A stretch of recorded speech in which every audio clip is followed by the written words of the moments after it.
DPRK successfully tested a new long-range cruise missile over the weekend as the country celebrates 73rd founding anniversary on September the 9th. Pyongyang said on Monday the long-range cruise missile was a strategic weapon of great significance, while nuclear disarmament talks with the U.S. are in limbo. Meanwhile, China on Monday called for restraint and encouraged all parties to meet each other halfway and seek solutions through a dialogue. Officials from the U.S., South Korea, and Japan hold a meeting on the issue of DPRK in Tokyo. So, what drove the DPRK into carrying out more weapon tests right now? And are we looking at an increasingly powerful military buildup on the Korean Peninsula from different sides? Let's loop in our panelists.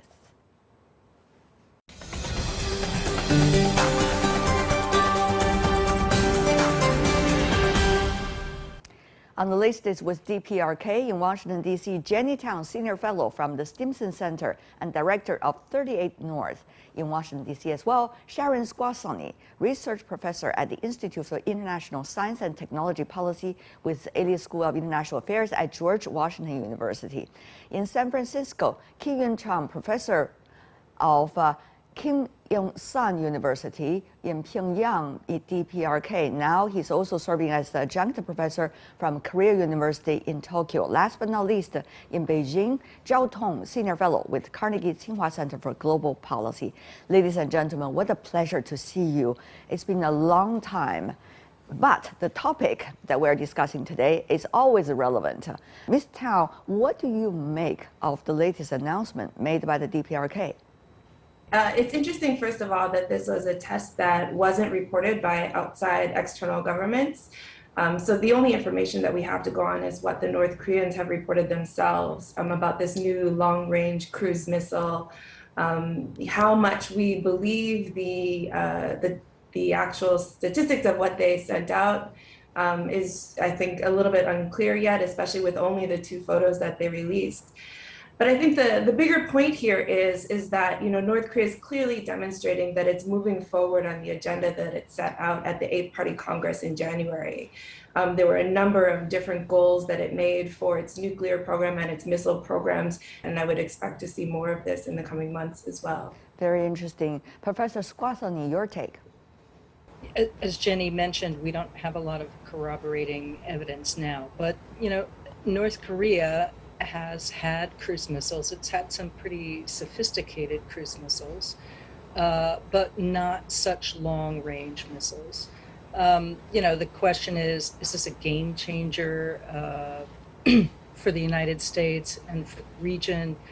It certainly brings into question the efficacy of some of the theater missile defenses, because they don't really work against cruise missiles, but we also don't know whether the North Koreans have a nuclear warhead for that cruise missile. So the timing, of course, is the fascinating thing, just as our envoy is over in Asia for trilats. Right. And also it is when the IAEA visiting Iran and trying to reach some kinds of agreement about the future. Mr. Zhao, what is your take? Timing is very interesting. The U.S. is clearly preoccupied with many other crises in the world. The Iran crisis is just one of those examples. I think we need to understand the recent North Korean cruise missile test in its context, which is North Korea basically declared its intention to develop this capability as part of its 5-year plan for national defense. And they are just carrying out the necessary tests. They have conducted many static engine tests before this flight test. They have made preparations for a long time. And they did it in a way that is relatively low profile. The cruise missile, by the way, is not prohibited explicitly by UN Security Council resolutions.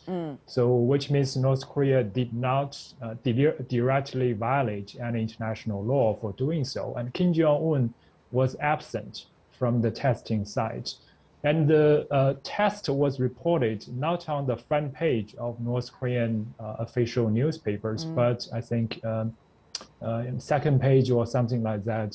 So there is a clear effort to downplay the geopolitical implication of it. So we should see it as part of North Korea's long-term program to incrementally increase and enhance its strategic deterrent capabilities, which means also Korea is also trying to keep the door to diplomacy open. Professor Chang, many believe you are more an insider than most of us about the DPRK. Do you agree with the others that this is a very carefully chosen timing and carefully chosen types of experiment?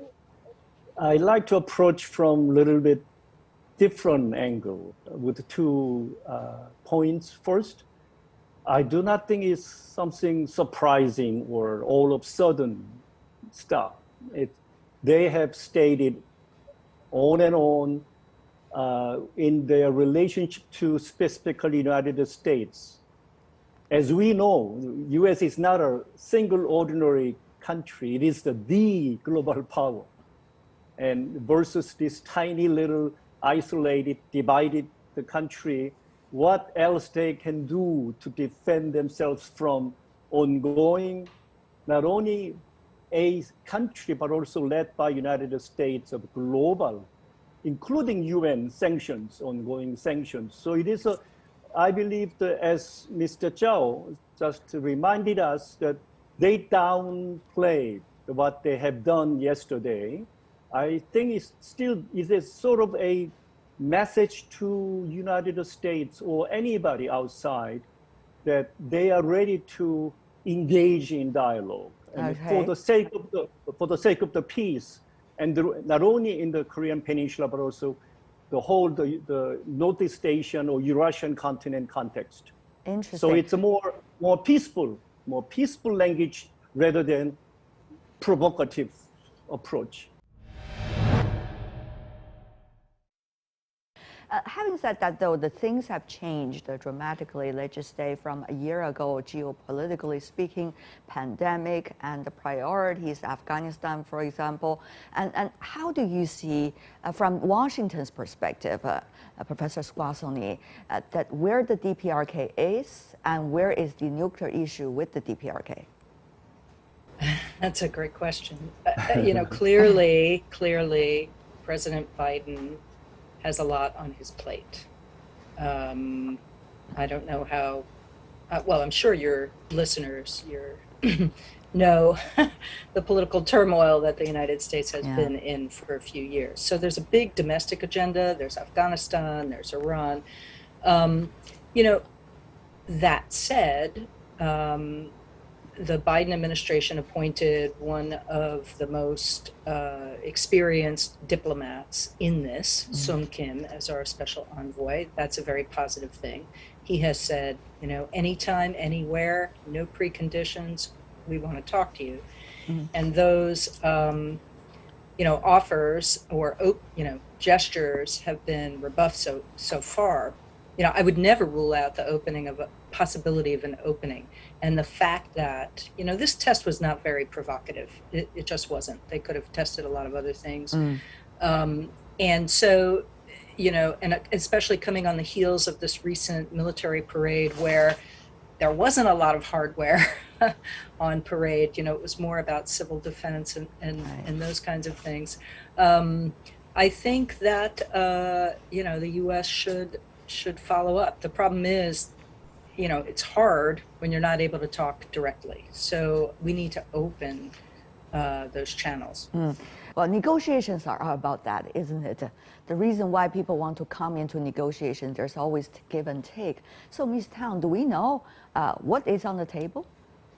No, we don't know what's on the table. And I think, Professor Zhao makes a good point. I think there is an there's a need now and an expectation that if we get back to negotiations, the North Koreans need to walk away with something. After the failure of Hanoi, it's not okay to go to negotiations now and come back empty-handed, especially when there's so much political turmoil going on domestically inside North Korea as well. It's not a failure that they're going to want to shoulder at this time.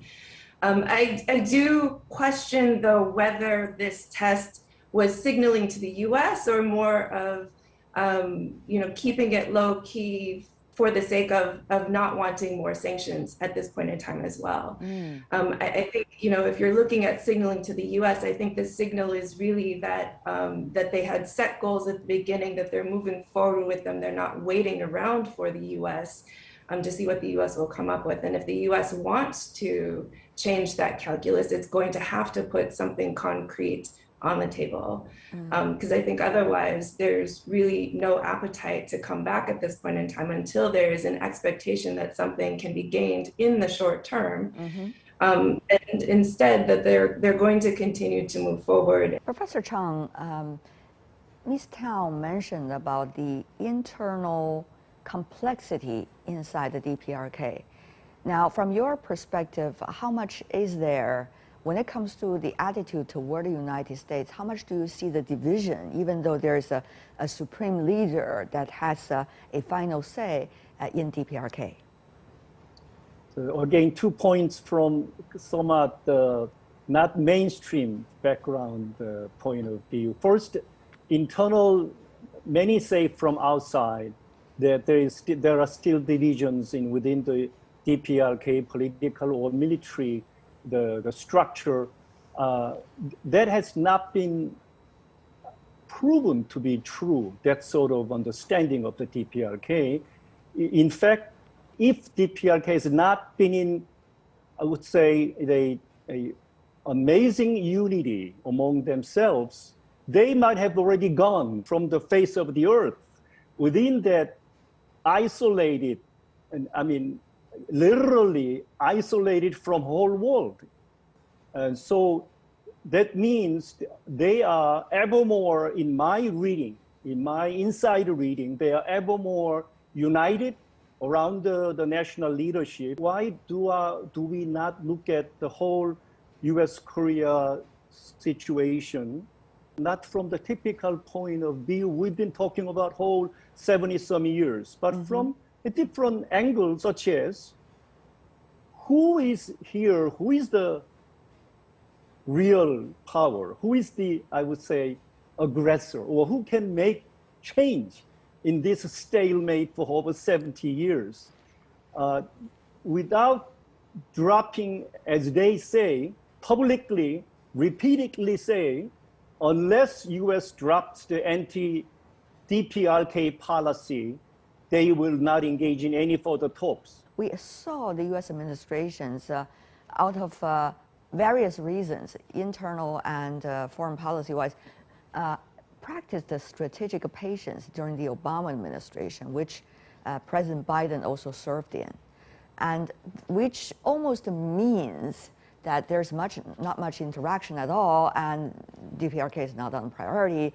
And as Ms. Tao mentioned, that means that DPRK is going to further develop its capabilities until the Washington feel, oh, there's a DPRK issue there.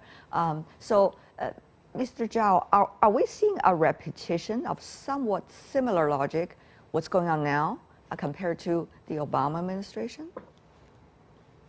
Well, I'm afraid that we may end up as a de facto strategic patience policy, given its the lack of clarity on both sides, both DPRK and the United States, about their preconditions for talking and possible expectations about each other. I think it would be great if the two sides can come into the discussion with an agnostic attitude, being willing simply to understand what the other side may be offering, while not insisting any front-end concessions from the other side. I think that would be the right approach. And also, in order to reduce the risk of US adopting a de facto strategic patience policy, we have seen the US increasing coordination with its allies. South Korea, Japan, their special representatives for North Korean issue have met multiple times. They are going to meet again very soon. We need U.S., I think, to open up its mind to also increase coordination with Chinese and Russian officials. I think that's the way to inject some new idea into this process. There have been many discussions among Chinese experts about the need to revitalize these party talks, etc. In either case, I think the major powers need to better coordinate. It cannot be U.S. only working with its close allies. When we look at the DPRK issue, it has always been not just about the DPRK issue, but rather U.S. DPRK relations and also the overall geopolitics. Everybody knows it's been changing so much. So, Professor Squassani, how should we understand now the topic of Korean Peninsula nuclear issue? Is this still a point of cooperation between the world's two biggest powers in terms of economic might, China and the United States today? Well, I think it has to be. I mean, I would hope it would be. Also because the U.S. has so few areas where it's now cooperating also with Russia. So, you know, the North Korean issue is one area where finding some common ground could be quite useful. And also, honestly, in the implementation of sanctions, right? We don't get very far unless China and Russia are also complying with the sanctions. So, you know, if I were running this policy, I would put that at the top of the list. The problem is when you do that, right, it takes a lot of time. It takes, you know, then you're doing multiple negotiations before you even go and talk to the North Koreans. You know, the problem, I mean, there were opportunities, but also real challenges when the North Korean issue was kind of shrunk to Trump and Kim Jong-un, right? So on the one hand, Trump felt like he had a lot of latitude to make these grandiose gestures, but on the other hand, it all kind of, you know, unraveled when their relationship, you know, soured for a lot of many different reasons. So I would say a multilateral, some form of collaboration, whether it's the six-party talks or some other iteration, is really crucial. But the good news is that Biden is a very steady hand on that foreign policy tiller in contrast to Trump. So I think there's a lot there that could be done. But, you know, you need to a president who's actively engaged and wants to do something. And for Mr. Biden, he needs to know that there's going to be some progress. You can't just get that from the North Koreans, but you could get that from, you know, your allies and competitors who say, yeah, we actually really do want a resolution of this because it's gone too far. All right. How much is DPRK, the Korean Peninsula nuclear issue, on top of the agenda for China's foreign policy? How is nature changing as China and the U.S. are becoming in a very interesting relationship and a very different stage? And how is China looking at its relations with DPRK, the traditional partnership, but at the same time now things have been changing? Mr. Zhao, can you shed some light for us about this? I think China feels it has very important stakes in this region of the Korean Peninsula. China DPRK just renewed their friendly-ship agreement in July, and China is, you know, wanting to further improve relationship with South Korea. So I think the State Councilor Wang Yi is going to visit Seoul very soon. And maybe, you know, there is always talks about a potential South Korean presidential visit to Beijing or even to participate in the Chinese Winter Olympics. And, you know, it's to coordinate with the United States is always very high on Chinese agenda to resolve Korean Peninsula instability. As we were discussing the North Korean cruise missile test, much of that is also driven by growing competitive relationship between the two Koreas. North Korea was responding to South Korean development of long-range missiles, including the recent testing of submarine-launched ballistic missile in South Korea. Okay. In order to contain that inter-Korean competition dynamics, it requires better coordination among the major powers, especially between the United States and China. Ms. Tao, given the information that you have been witnessing over the past few months, particularly the ups and downs China-U.S. relations, where are we? How should we put the Korean Peninsula nuclear issue on the overall geopolitics that is going on in the region? A little bit harder now to cooperate on and in a convincing and credible way, given a number of different developments in the region. As Professor Chow said, South Korea's development of and testing of SLBMs, even with both China and the US talking about nuclear modernization in the past few years as well. These are all arguments that make it very difficult then to tell the North Koreans this is something you can't do while everyone else is doing it. So, while there's rising competition and there is room for cooperation, I think, one, it's harder to make the case to the North Koreans in a compelling way. But I also think that there's little agreement between US and China as to what the approach should be in actually trying to get North Korea to change its strategic calculus. Right. And a lot of the messaging coming from the US is really reverted back to the messaging that we heard back in 2016, 2017, before 2018, before the Singapore summit, as if the Singapore summit never really happened even. We're going back to that threat-based analysis and a focus only on denuclearization, rather than the agenda that talked about the changing the nature of the relationship, building a peace regime. Thank you so much to all of you. Kim Yong-chang, Zhao Tong, Jenny Tao, Sharon Squassony.